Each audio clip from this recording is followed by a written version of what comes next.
واشهد ان محمدا عبده ورسوله اما بعد۔ نبی مکرم صلی اللہ علیہ وآلہ وسلم کی نماز کے بارے میں جیسا کہ آپ نے نماز کا طریقہ سکھلایا اور صحابہ کرام نے سیکھا اور اسے آگے بتلایا اور محدثین نے اسے محفوظ فرمایا ہے، اس موضوع پر ہماری بات ہو رہی تھی کہ آپ صلی اللہ علیہ وآلہ وسلم قیام فرمانے کے بعد اللہ اکبر تکبیر تحریمہ کہنے کے بعد آپ صلی اللہ علیہ وآلہ وسلم ہاتھ کو باندھ لیا کرتے تھے، اور کیسے باندھنا ہے وائل بن حجر رضی اللہ تعالیٰ عنہ کی جو حدیث ہے وہ کل میں نے آپ کو بتلائی تھی، جو انہوں نے صحابہ کرام رضوان اللہ علیہم اجمعین کے سامنے اللہ کے رسول صلی اللہ علیہ وسلم کی نماز کا طریقہ بتلایا، صحابہ کرام نے دیکھا اور اس کی تصدیق کی۔ اس میں یہ ہے کہ انہوں نے اپنے دائیں ہاتھ کو اپنے بائیں ہاتھ کے اوپر، ہتھیلی کے اوپر اور اس کے جوڑ اور بازو کے اوپر رکھا، تو صحابہ کرام نے اس کی تصدیق کی اور اسے دیکھا اور بتلایا کہ یہ اللہ کے رسول صلی اللہ علیہ وسلم کی نماز ایسے ہی تھی۔ آپ صلی اللہ علیہ وسلم ہاتھ باندھنے کے بعد آپ صلی اللہ علیہ وآلہ وسلم کچھ دیر خاموش رہتے سورہ فاتحہ پڑھنے سے پہلے۔ تو ایک مرتبہ ابو ہریرہ رضی اللہ تعالیٰ عنہ نے آپ سے پوچھا تھا کہ اللہ کے رسول صلی اللہ علیہ وسلم ہم دیکھتے ہیں کہ آپ سورہ فاتحہ پڑھنے سے پہلے کچھ دیر خاموش رہتے ہیں، آپ کچھ پڑھتے ہیں، تو آپ صلی اللہ علیہ وآلہ وسلم نے پھر وہ دعا جو آپ لوگ اکثر کو یاد ہوگی، آپ لوگ پڑھتے ہیں، وہ دعا بتلائی کہ میں یہ پڑھتا ہوں سورہ فاتحہ سے پہلے، اللہم باعد بینی و بین خطایای کما باعدت بین المشرق والمغرب۔ یہ پوری دعا جو ہے اللہ کے رسول صلی اللہ علیہ وسلم سے ثابت ہے، بخاری کی روایت ہے۔ اگر آپ کو یاد ہے تو اچھی بات ہے، اگر یاد نہیں تو اس دعا کو یاد کریں۔ اور ایک اور بھی دعا ہے جو آپ صلی اللہ علیہ وسلم نماز کے شروع میں پڑھتے تھے، سبحانک اللہم و بحمدک، اس دعا کو بھی پڑھنا صحیح ہے، یہ بھی سنت ہے، کبھی اسے پڑھ لیا جائے یا کبھی اسے پڑھ لیا جائے۔ اس کے علاوہ صحیح احادیث سے آپ صلی اللہ علیہ وسلم سے کم و بیش 5 یا 7 دعائیں اس کے علاوہ اور بھی ہیں جو آپ صلی اللہ علیہ وسلم سورہ فاتحہ سے پہلے پڑھا کرتے تھے، تو کبھی اسے پڑھ لیا جائے، کبھی ان دعاؤں کو پڑھ لیا جائے، ان میں سے کسی ایک کا انتخاب کر لینا چاہیے۔ فرائض میں یا سنت میں کسی بھی نماز کے اندر اس کا پڑھنا صحیح ہے۔ مثلا ایک دعا کچھ یوں بھی ہے کہ آپ صلی اللہ علیہ وسلم نے اسے پڑھا، اللہ اکبر کبیرہ والحمد للہ کثیرہ وسبحان اللہ بکرۃ واصیلا، یہ بھی آپ صلی اللہ علیہ وسلم نے قیام میں پڑھی ہے۔ اس کے بعد آپ صلی اللہ علیہ وآلہ وسلم جیسے کہ قرآن مجید میں ہے، اللہ سبحانہ و تعالیٰ کا حکم ہے کہ فَإِذَا قَرَأْتَ الْقُرْآنَ فَاسْتَعِذْ بِاللَّهِ مِنَ الشَّيْطَانِ الرَّجِيمِ، کہ جب بھی قرآن مجید پڑھنا شروع کرو تو اس سے پہلے شیطان مردود سے دور اللہ کی پناہ لے لیا کرو۔ اعوذ باللہ آپ صلی اللہ علیہ وآلہ وسلم پڑھا کرتے تھے سورہ فاتحہ پڑھنے سے پہلے۔ لیکن اس کے بارے میں جو صحیح روایت ہے وہ کچھ یوں ہے کہ اعوذ باللہ السمیع العلیم، 2 اللہ کے نام اس کا اضافہ ہے، اعوذ باللہ السمیع العلیم، اس کے بعد ہے من الشیطان الرجیم۔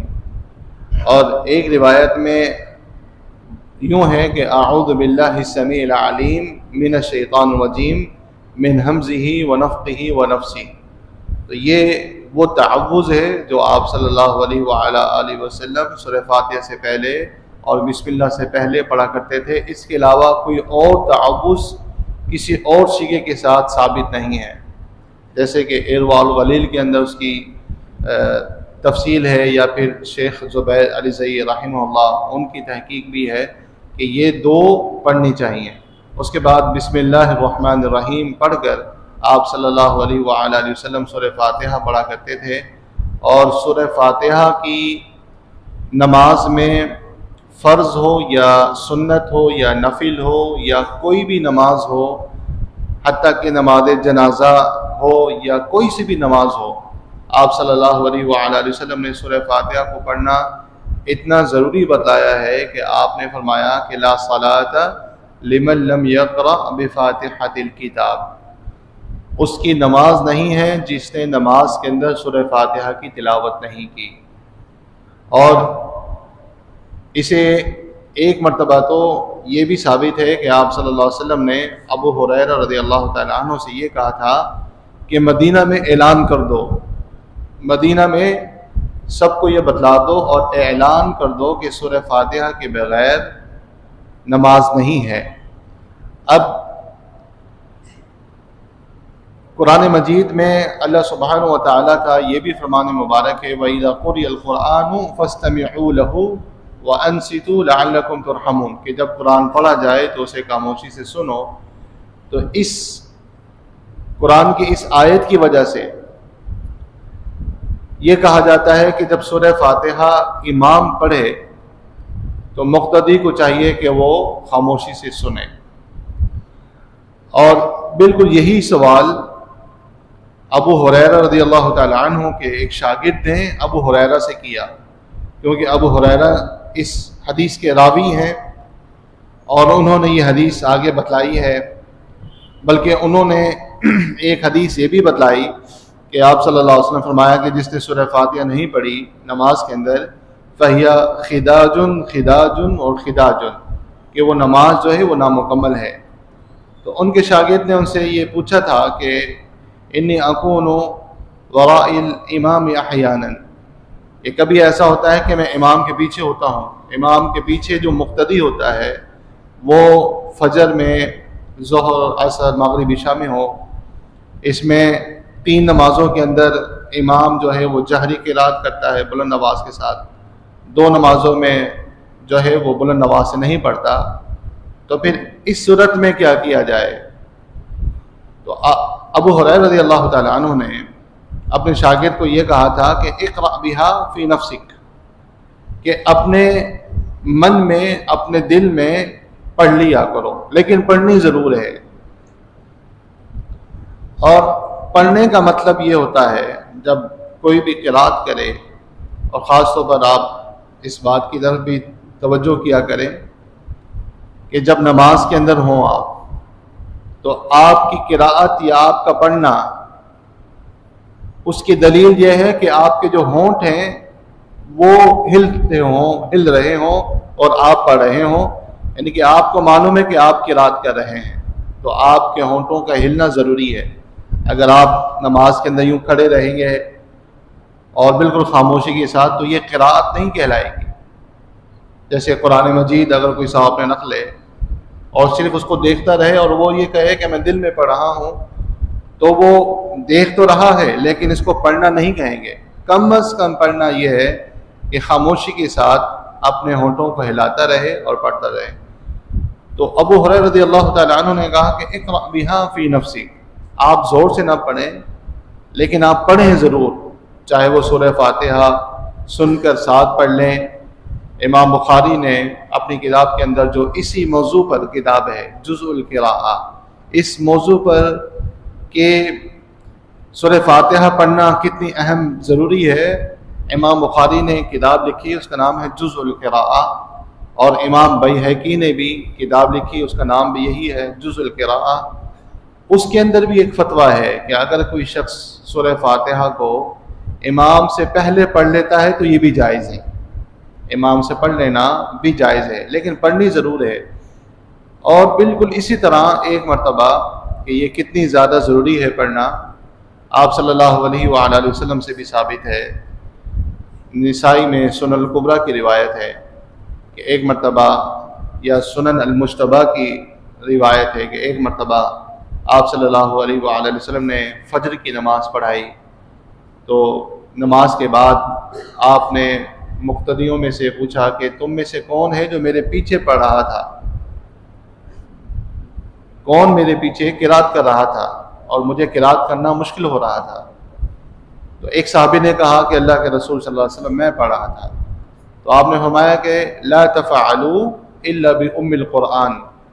میرے پیچھے قرات نہ کیا کرو سوائے سورہ فاتحہ کے۔ تو یہ بھی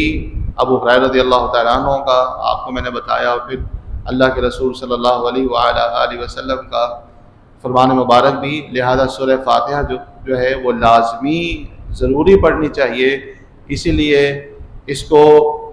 رکن بھی بتلایا گیا ہے کہ یہ نماز کا رکن ہے، اگر کوئی نہ پڑھے تو وہ نماز دوبارہ پڑھے گا، رکعت دوبارہ دہرائے گا۔ اور امام بخاری کا یہی اس موضوع پر اس کتاب پہ لکھنا اور ان کا بھی یہی فتویٰ تھا۔ بہت سارے محدثین اور اہل حدیث علماء جو ہیں ان کا یہی فتویٰ ہے کہ سورہ فاتحہ جو ہے وہ پڑھنا ضروری ہے، اس کے بغیر نماز نہیں ہوتی، حتیٰ کہ نماز جنازہ کے اندر بھی پڑھنا ایسے ہی ہے جیسے کہ عام نمازوں میں وہ بھی نماز ہے۔ اور اس میں ایک روایت بھی ہے کہ ایک مرتبہ ابن عباس رضی اللہ تعالی عنہ نے نماز جنازہ پڑھائی اور اس میں سورہ فاتحہ پڑھی، نماز جنازہ پڑھائی انہوں نے اور اس میں سورہ فاتحہ پڑھی۔ اس کا مطلب ہے کہ انہوں نے بلند آواز سے پڑھی ہوگی، اور پھر انہوں نے یہ بھی بتایا کہ لِتَعْلَمُوا أَنَّهَا سُنَّةٌ، کہ میں نے سورہ فاتحہ پڑھی ہے کہ تاکہ تم جان لو کہ یہ سنت رسول صلی اللہ علیہ وآلہ وسلم۔ بڑی مشہور ایک ویڈیو بھی جو ہے وہ لوگوں نے دیکھی ہو یا سنی ہوگی کہ مفتی تقی عثمانی حفظہ اللہ تعالی بہت بڑے عالم ہیں، حنفی مسلک کے، وہ شیخ الاسلام بھی کہا جاتا ہے، بہت بڑے فقیہ بھی ہیں۔ انہوں نے بھی ایک مرتبہ جو ہے، حالانکہ وہ حنفی مسلک سے ان کا تعلق ہے، انہوں نے بھی ایک مرتبہ نماز جنازہ پڑھائی تو اس میں سورہ فاتحہ پڑھی، انہوں نے بھی سورہ فاتحہ اس میں پڑھی۔ لہذا یہ کہنا کہ حنفی ہو اور پھر سورہ فاتحہ چھوڑ دے، نہیں، بلکہ حنفی ہو شافعی ہو سب کے اوپر یہ پابندی ہے کہ وہ محمد رسول اللہ صلی اللہ علیہ وآلہ وسلم کی حدیث اس کی اتباع کریں اور اس کے اوپر عمل کریں۔ اور سورہ فاتحہ کے بعد آپ صلی اللہ علیہ وسلم قرات فرمایا کرتے ہیں، قرآن مجید پڑھا کرتے ہیں۔ اس کی کچھ تفصیل انشاءاللہ میں آپ کو کل بتاؤں گا، اور پھر اس کے بعد رکوع کا طریقہ جو ہے انشاءاللہ اس میں بات ہوگی۔ اللہ سبحانہ و تعالی سنت کے اوپر عمل کرنے کی توفیق عطا فرمائے۔ ایک بات جو کل سوال کیا گیا تھا اس کا مختصراً جواب یہ ہے، تفصیل انشاءاللہ اگر مجھے یاد رہا تو کل میں آپ کو بتلاؤں گا، کہ اگر کوئی اکیلے نماز پڑھنے لگا ہے، جماعت کے ساتھ وہ نہیں پڑھ رہا، اس کو جماعت نہیں ملی، اکیلا ہے، کوئی اور بھی نہیں ہے، تو کیا وہ اقامت کہے گا یا اللہ اکبر کے ساتھ جو ہے وہ نماز شروع کر دے؟ سنت یہ ہے کہ وہ اقامت کہے، اللہ اکبر اشہد ان لا الہ الا اللہ اشہد ان محمد رسول اللہ، اقامت کہے چاہے اکیلا کیوں نہ ہو، اس کے بعد جو ہے وہ نماز پڑھے۔ اس کی روایت ہے، حدیث ہے، اور وہ حدیث انشاءاللہ میں کوشش کروں گا کل آپ کو بتاؤں۔ اللہ سبحانہ و تعالی سنت کے مطابق عمل کرنے کی توفیق عطا فرمائے۔ سبحان ربک رب العزت عما یصفون وسلام علی المرسلین والحمد للہ رب العالمین۔